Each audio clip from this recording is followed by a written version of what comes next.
હવે સેજ ખોલો તો ધ્રુવી હું તપેલું લેતી આવું ચાનું.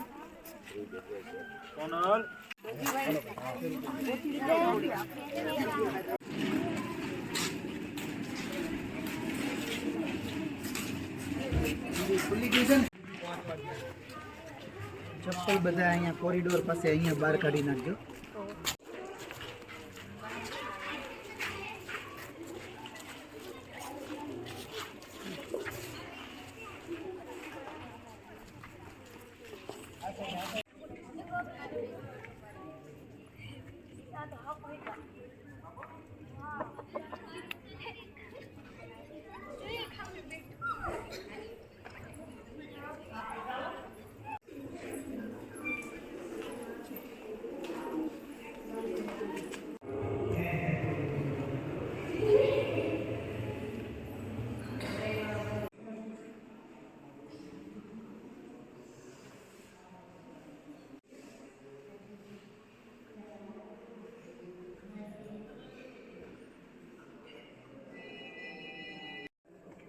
બહુચરાજી માતાનું મુખ્ય દેવસ્થાન ગુજરાતના મહેસાણા જિલ્લામાં બેચરાજી ખાતે આવેલું છે. આ મંદિરનું બાંધકામ સંવત 1835થી શરૂ કરવામાં આવ્યું હતું અને સંવત 1839માં પૂર્ણ થયા પછી તેમાં માતાજીની પ્રતિષ્ઠા કરવામાં આવી.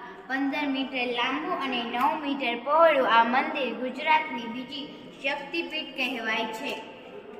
બહુચરાજીનું નામ અહીં આવેલા બહુચરાજી માતાના મંદિર પરથી પડ્યું છે. અહીં આજુબાજુનો વિસ્તાર ચુવાલ તરીકે ઓળખાય છે. બેચર ગામ મંદિરથી 1 કિલોમીટર દક્ષિણે આવેલું છે, જ્યારે સંખલપુર ગામ મંદિરથી ઉત્તર 2 કિલોમીટર આવેલું છે. આધુનિક બહુચરાજી નગર આ બંને ગામની વચ્ચે વિકાસ પામ્યું છે. બહુચરાજી તીર્થસ્થાન હોવાને કારણે એક વેપારી મથક પણ બની રહ્યું છે. અહીં આવેલા પેટા માર્કેટ યાર્ડમાં અનાજ, કપાસ વગેરેનું વેચાણ થાય છે.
સ્થળની આપણી પાસે ગઈ સાલ મંજૂરી હતી પણ સમય નહોતો.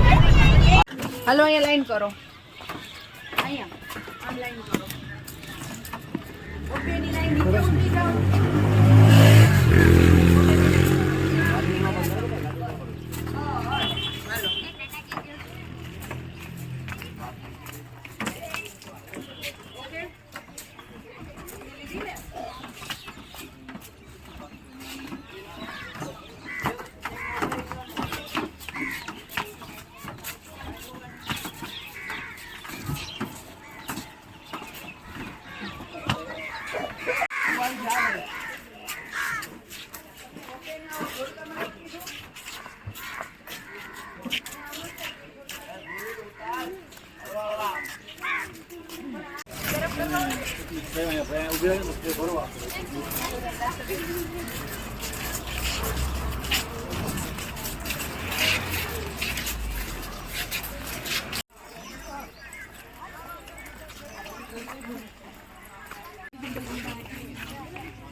બનેલું છે. એ કારીગરોને કેટલો સમય લાગ્યો છે, કેટલી મહેનત કરી છે, અને એની પાસે એવું જ્ઞાન કે આવ્યું છે આ આટલા પોઈન્ટ છે એમાં, પણ એ જ્ઞાન આપણે હાંસવી નથી કે આગળ નથી. આપણે જ્યાં હોય ને અંગ્રેજોના નામ લઈએ, આને આ શોધ્યું, અહીંયા આ શોધ્યું. અને આવી મૂર્તિઓમાં જોજો મોટા ભાગે નાક છે ને એ ખંડિત કરેલા હશે. ઈ મુઘલોના આક્રમણ સમયે, મુસ્લિમોના આક્રમણ સમયે, આપણે દિલ્હી સલ્તનત સાતમામાં ભણતા મુઘલ સામ્રાજ્ય ભણ્યા, ખબર છે ને, બાબર ને હુમાયુન, ટૂંકમાં ઈ સમય દરમિયાન મોટા ભાગે આપણા જે આ હિન્દુ ધર્મની મૂર્તિઓ હતી એને ખંડિત કરવાનું એ લોકોએ કામ કર્યું. એટલે અત્યારે જે જગ્યાએ આવી પ્રાચીન મૂર્તિઓ જોવો ને એનું નાક કેવું હોય, ખંડિત થયેલું હોય. અજંતા-ઇલોરાની ગુફામાં જાઓ તો ન્યાય મોટા ભાગે મૂર્તિઓ તમને આવી જ જોવા મળે, નાક ખંડિત કરેલી.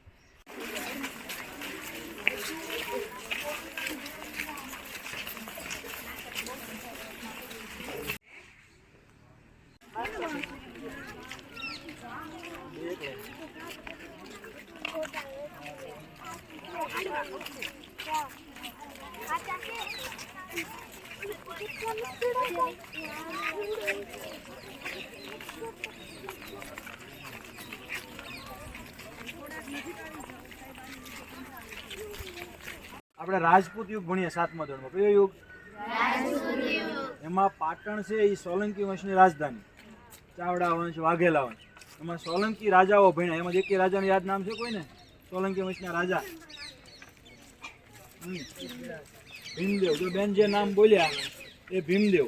એમાં ભીમદેવ પહેલો એણે આ સૂર્ય મંદિર બનાવેલું છે, બરોબર. અને સૂર્ય અત્યારે અંદર મૂર્તિ નથી, આપણે અંદર જઈશું ત્યારે સૂર્યનારાયણ ભગવાનની મૂર્તિ હતી ને મૂર્તિની અંદર એક મુંગટ હતો અને એની અંદર હીરો હતો. સૂર્યનું પહેલું કિરણ પડે એટલે એક્ઝેક્ટ મૂર્તિની ઉપર જ જાય અને આખું મંદિર આનાથી ઝળહળી ઉઠે. મુસ્લિમ આક્રમણોના કારણે સામે બીજું એક મંદિર બનાવવાની તૈયારી હશે એવું ઇતિહાસકારો અનુમાન લગાવે છે, પણ એ અધૂરું રહ્યું, પૂરું થઈ શક્યું નથી. જ્યારે પણ આ વિસ્તારમાં કોઈ યુદ્ધ માટે રાજાને જવાનું હોય તો આ તમામ મંદિરોની અંદર દીવા પ્રગટાવી આની અંદર સ્નાન કરી અને પછી યુદ્ધ માટે નીકળતા. આ એના માટેનો કુંડ છે. આપણે અહીંયા શું જોવાનું છે તો કે એની મૂર્તિઓની અંદર જે શિલ્પ કરીને કર્યું છે એ કામ જોવાનું છે. બીજું કે આપણે પૃથ્વી ભણીએ, એના અક્ષાંશવૃત્તો ભણીએ. મુખ્ય અક્ષાંશવૃત્તોના નામ બોલો તો. હલો 8મા વાળા. આ જિલ્લો એવા 5 જિલ્લા આપણા છે, એમાં કર્કવૃત પસાર થાય છે અને આ મોઢેરાના સૂર્ય મંદિરની એક્ઝેક્ટ ઉપરથી આપણે વિજ્ઞાનમાં અત્યારે જે ભલે સ્થિતિ હોય પણ વિચાર કરો, બીજું સૂર્ય મંદિર ઓરિસ્સાની અંદર આવ્યું છે, કોણાર્ક સૂર્ય મંદિર, જેના રથના પૈડા આપણી એક નોટ ઉપર છે. કઈ નોટ ઉપર તમે ગોતી લેજો, બરોબર. એ સૂર્ય મંદિર અને આ સૂર્ય મંદિર એક્ઝેક્ટ લાઈનમાં. અત્યારે તો આપણે મોબાઈલમાં લોકેશન જોઈને છીએ, બધું ટેકનોલોજીથી બધું. હવે એ સમયે આપણા જે કોઈ બનાવનારા લોકો છે, રાજાઓ છે કે એના જે પંડિતો છે ભણેલા, દીવા પ્રગટાવી પછી આગળ યુદ્ધ માટે જતા.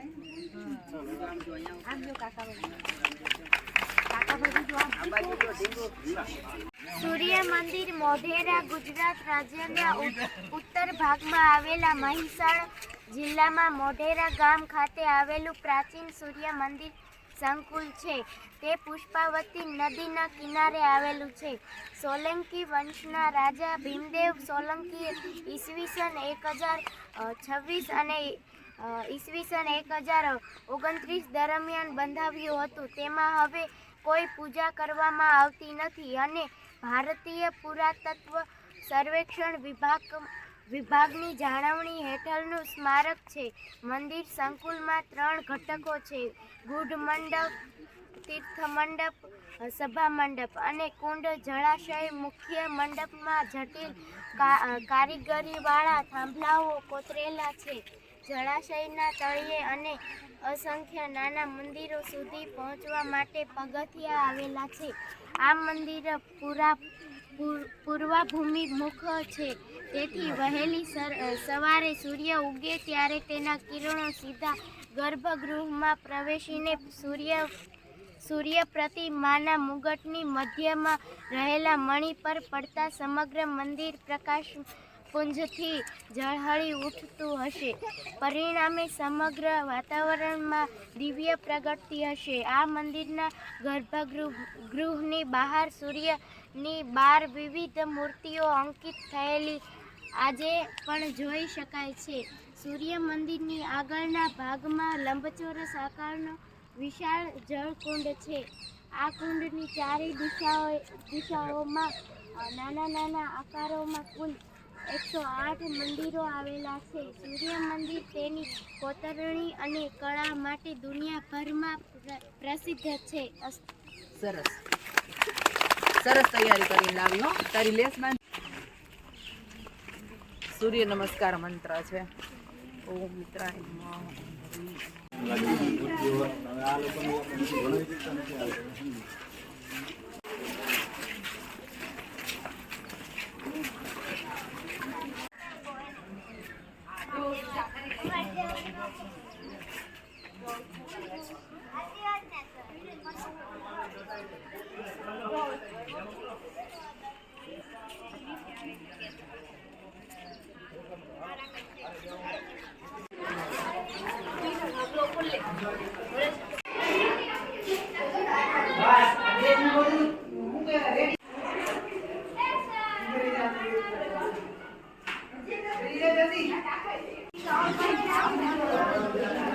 મસ્ત કોતરણી છે નહીં બાકી.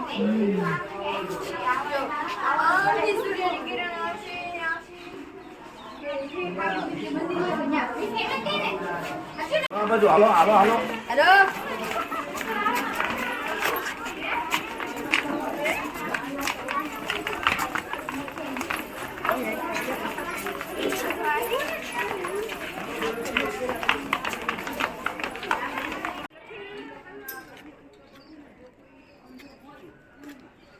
આનંદભાઈ ધનજીભાઈ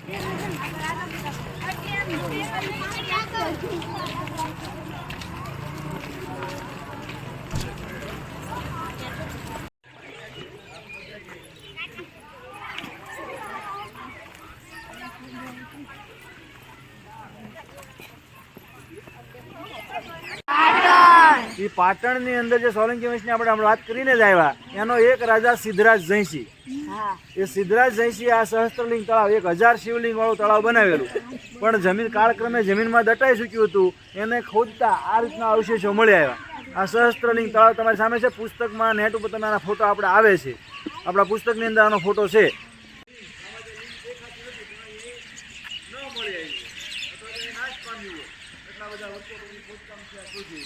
પુસ્તકોના વર્ણનના આધારે ખોદકામ કરી અને આને મેળવેલું છે. હેમચંદ્રાચાર્ય વિશે ભણ્યા, એના પુસ્તકોની અંદર લખાણ હતું. એના આધારે જાણજો કે આ દિશામાં છે, એના આધારે ખોદી અને ખોદકામથી આ વસ્તુ મળેલી છે. એટલે આજના જ અવશેષો મળ્યા. અને બચાવવા માટે આ નવું બાંધકામ તમને ખબર પડી જાય કે આ નવું છે અને આ એટલું જૂનું છે. આ બધું દેખરેખ પુરાતત્વ થતું કથા ધોરણવાના આવે પહેલા જ પાઠની અંદર પુરાતત્વ વિભાગ. આ બધું સર્વેક્ષણનું કામ પુરાતત્વ વિભાગ કરે. બરોબર? ફોટા લેવાઈ ગયા. આવેલું સહસ્રલિંગ તળાવ એક મધ્યયુગીન કૃત્રિમ તળાવ છે. સોલંકી વંશના શાસનકાળ દરમિયાન બંધાયેલું આ તળાવ આજે ભારતના પુરાતત્વ ખાતા દ્વારા રાષ્ટ્રીય મહત્વ સ્મારક જાહેર થયું છે. તળાવના કાંઠે અસંખ્ય નાના મંદિરો હોવાથી તેનું નામ સહસ્રલિંગ તળાવ પડ્યું હશે એવું માનવામાં આવે છે. આ તળાવ માત્ર એક જ જળાશય નહીં પરંતુ એક સમૃદ્ધ ઇતિહાસ અને સાંસ્કૃતિક પ્રતિનિધિત્વ કરે છે. તળાવની આસપાસની સ્થાપત્યની શૈલી યુગની ભવ્યતા દર્શાવે છે. 3 વર્તુળોથી બનેલો સ્લુઇસ ગેટ અને કોતરણીવાળું કામ દેવી દેવતાઓ મૂર્તિઓ નજર કઠણ કરે છે. તળાવની વિશેષતાઓ. પાણીનું શુદ્ધિકરણ કહેવાય છે કે આ તળાવમાં કુદરતી રીતે પાણી શુદ્ધ થતું હતું. ઐતિહાસિક મંદિરો. તળાવની આસપાસના મંદિરો ધાર્મિક અને સાંસ્કૃતિક વારસાનું પ્રતિનિધિત્વ કરે છે. વાસ્તુશિલ્પી. તળાવનું વાસ્તુશિલ્પ તેની કાળજીપૂર્વકની ડિઝાઇન દર્શાવે છે. હાલમાં તળાવ ખંડિત અવસ્થામાં છે પરંતુ તેનું ઐતિહાસિક મહત્વ અને સુંદર સ્થાપત્ય તેને એક આકર્ષક સ્થળ બનાવે છે. અસ્તુ.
તાજમહેલ બને એવું પણ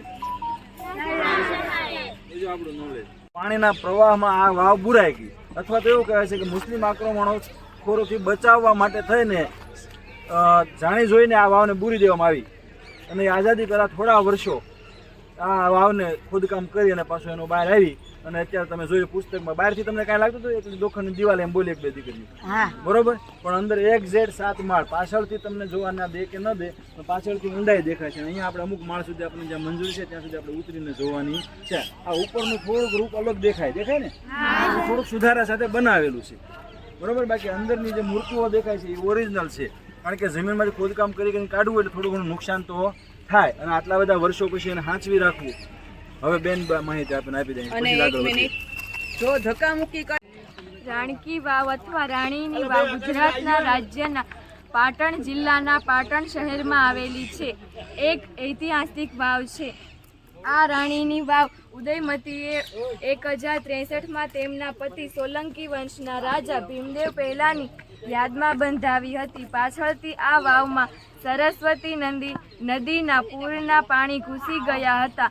આ વાવ પર કાંપ ફરી વળ્યો હતો.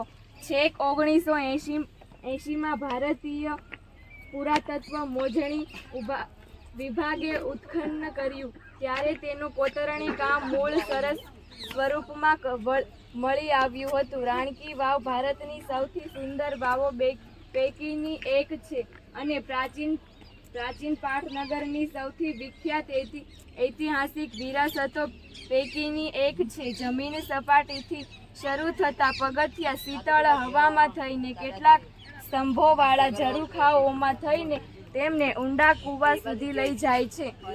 અહીં 7 ઝરૂખાઓમાં 800થી પણ વધુ સુશોભિત શિલ્પો છે. મુખ્ય વિષય વસ્તુ દશાવતારાય છે.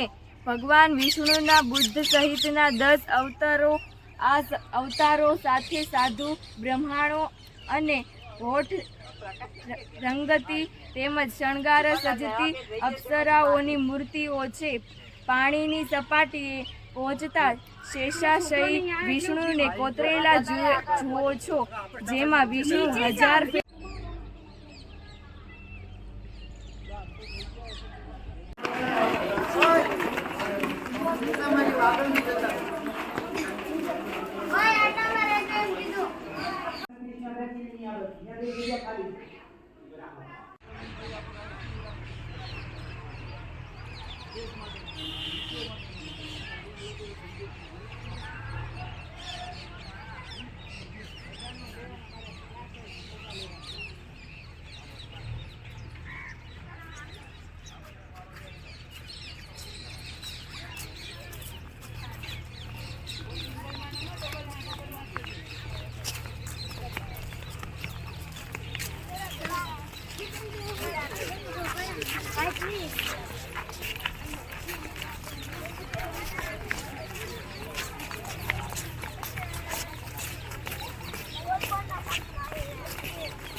હમણાં એક ટર્ન જો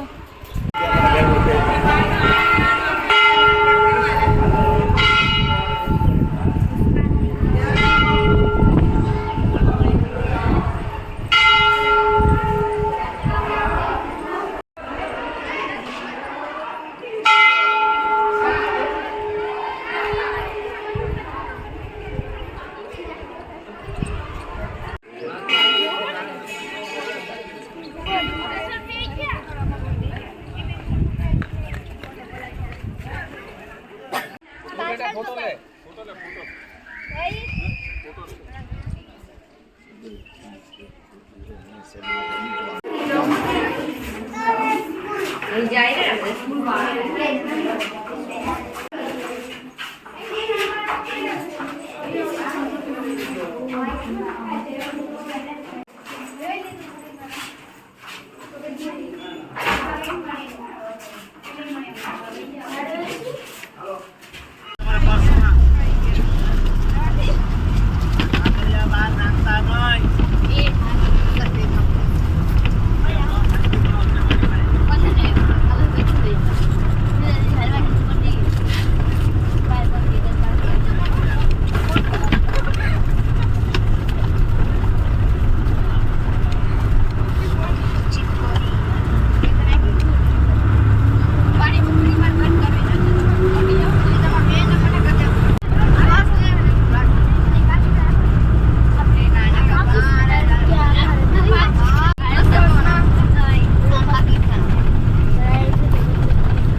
જંગલી ગધેડા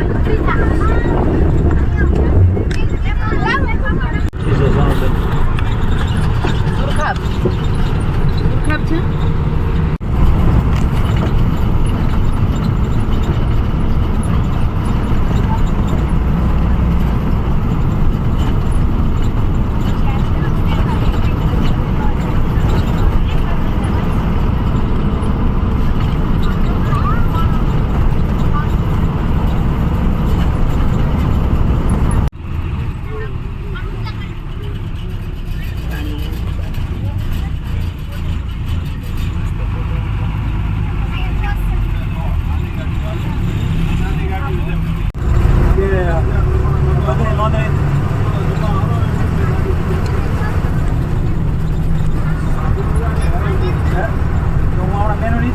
તમે તો કદાચ આંચી નાખો એટલું તો બધું અટકી જાય ને.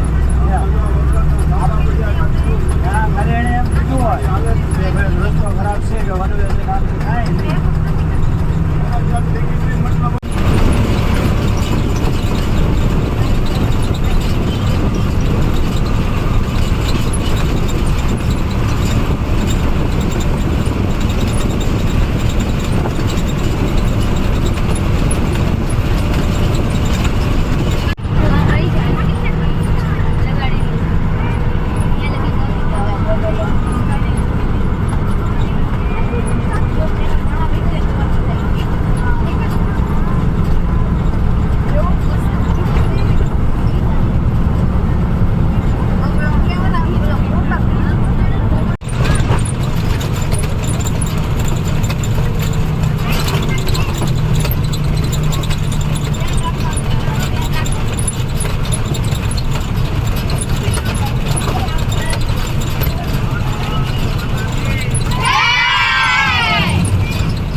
ચાલતા જે ફોટા પાડવા એ પાડી દીધું કારણ કે ધીમે ધીમે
વચ્ચે ગેટે ઉપર જ પડી બી બાજુ ચોપા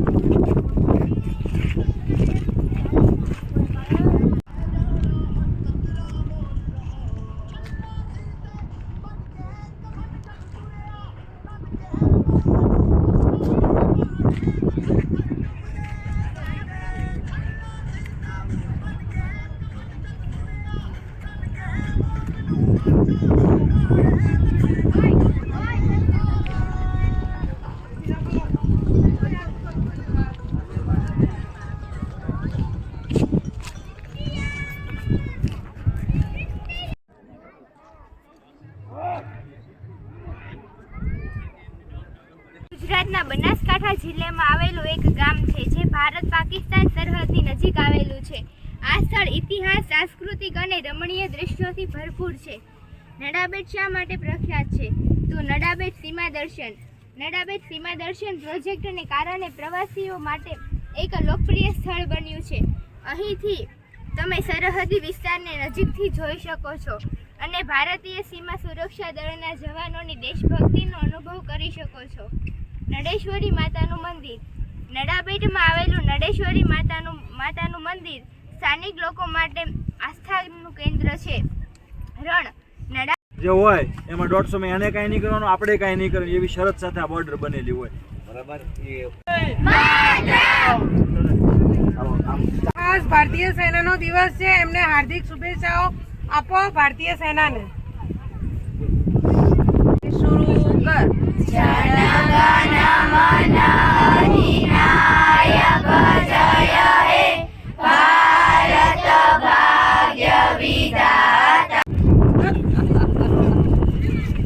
ત્યારે માણવો છે આપણે.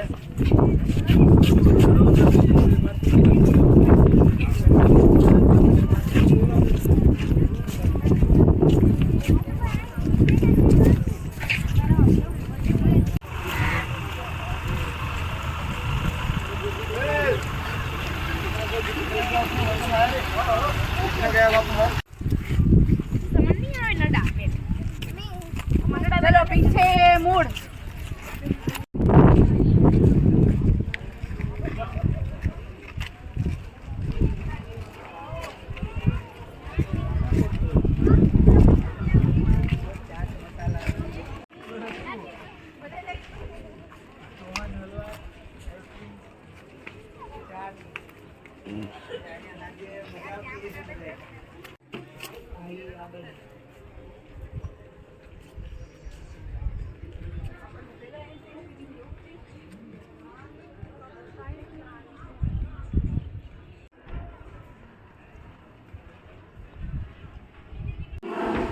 લઈ શકાશે.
પેલા ઓલી ગન આવતી છે ને આમ ભૂંગળા જેવું,